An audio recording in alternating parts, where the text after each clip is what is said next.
नमस्कार मैत्रिणींनो, मी वेदांती ज्योति रेसिपीमध्ये तुमचं खूप खूप स्वागत करत आहे। आज आपण झटपट भोपळ्याची भाजी पाहणार आहोत, लाल भोपळ्याची। तर मी इथं भोपळा वरची साल काढून त्याचे तुकडे करून पाण्यात भिजवून ठेवले आहे। इथे गॅसवर मी कढई ठेवली, त्यात मी तेल टाकलेलं आहे।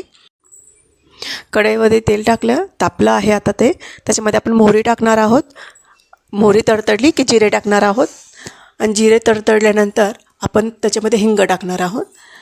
आता ह्याच्यामध्ये आपण जे भोपळे ठेवले होते चिरून ते आपण टाकून परतून घेणार आहोत। आपण मस्त व्यवस्थित आपण परतून घेणार आहोत, म्हणजे त्याला जो खमंग आहे तो व्यवस्थित आपला जे फोडणीचा ते व्यवस्थित कोटिंग होईल त्याला। तर आपण ह्याला थोडंसं परतून घेऊ, मग त्याच्यामध्ये आपण मसाले ॲड करणार आहोत। तर मसाल्यामध्ये आपण धने पावडर, लाल तिखट, हळद आणि थोडासा गोडा मसाला हे टाकून परतून घेणार आहोत आपण। आणि ह्याला परत आपण व्यवस्थित परतून झाकण ठेवून एक वाफ काढून घेणार आहोत।